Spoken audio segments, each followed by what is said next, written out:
CM Vijayan ஆட்சி தொடருமா? இன்னைக்கு morning 9:30 மணிக்கு சட்டப்பேரவையில் நம்பிக்கை கோரும் தீர்மானத்தை விஜய் கொண்டு வராருங்க. ஆக்சுவலாக நம்பிக்கை கோரும் தீர்மானம்னா என்னென்னா, நம்ம ஏற்கனவே தெரியும், நம்ம ஆட்சி அமைக்கிறதுக்கு இதுக்கு முன்னாடி ஆளுநர்கிட்ட 118ன்ற மெஜாரிட்டியை நம்ம ப்ரூஃப் பண்ண வேண்டியது இருந்துச்சு.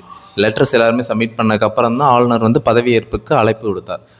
ஸோ அது ஆளுநர்கிட்ட ப்ரூஃப் பண்ணது. இப்போ நம்ம சட்டசபையில் நம்மளோட மெஜாரிட்டியை கன்ஃபார்ம் பண்ணணும். அதாவது இருக்கிற எம்எல்ஏக்கள் 118 எம்எல்ஏக்கள் ஆதரவு நமக்கு கிடைக்கணும். ஆல்ரெடி ஒரு ஆதரவு நம்ம சபாநாயகர் போயாச்சு.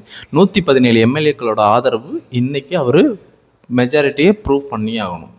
ஸோ ஆல்ரெடி 120 ஆதரவு நமக்கு இருந்துச்சு. இப்போ அதே 120 ஆதரவு தொடருமா, இல்லை அதோட குறையுமா, இல்லை அதோட கூடுமா, வெயிட் பண்ணி தான் நம்ம பார்க்கணும். இப்போ லேட்டஸ்ட்டாக நியூஸ் சேனலில் போட்டுட்டு இருக்கிறது என்னென்னா, டிஎம்கே எம்எல்ஏஸும் எடப்பாடி பழனிசாமி தலைமையிலான எம்எல்ஏக்களும் இந்த நம்பிக்கை கோரும் தீர்மானத்தில் பங்கேற்கிறத இல்லை அப்படின்ற முடிவு செஞ்சுருக்கதா சொல்கிறாங்க.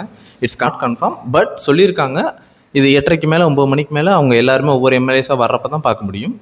என்னோட ஒப்பீனியன் என்னன்னா, ஆல்ரெடி நமக்கு 120 மெஜாரிட்டி இருந்துச்சு. ப்ளஸ் இன்னும் ஒரு 3 நாள் விஜயண்ணா சிறப்பாகவே ஆட்சி புரிஞ்சிருந்தார். நிறைய பேர்த்த மீட் பண்ணியிருந்தார். புதுசாக எல்லாமே பண்ணியிருந்தார். நிறைய சட்டங்கள் கொண்டு வந்திருந்தார் மக்களுக்கு தேவையானது.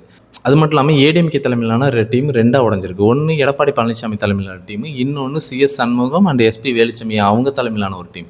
ஸோ ஆல்ரெடி சிஎஸ் சண்முகம் தலைமையில் 28 எம்எல்ஏக்கள் இருக்கிறதா சொல்கிறாங்க. ஸோ அந்த 28 பேரும் டிவிக்கு கூட இணைய போகிறதா சொல்லியிருக்காங்க. ஸோ அவங்களோட ஆதரவு டிவிக்கு தான் சொல்லியிருக்காங்க. என்னோட ஒப்பீனியன் விஜயண்ணா ஆட்சியில் கண்டினியூ ஆவார். அதே மாதிரி உங்களோட ஒப்பீனியன் என்ன? விஜயண்ணா தொடருவாரா? கமெண்டில் சொல்லுங்கள்.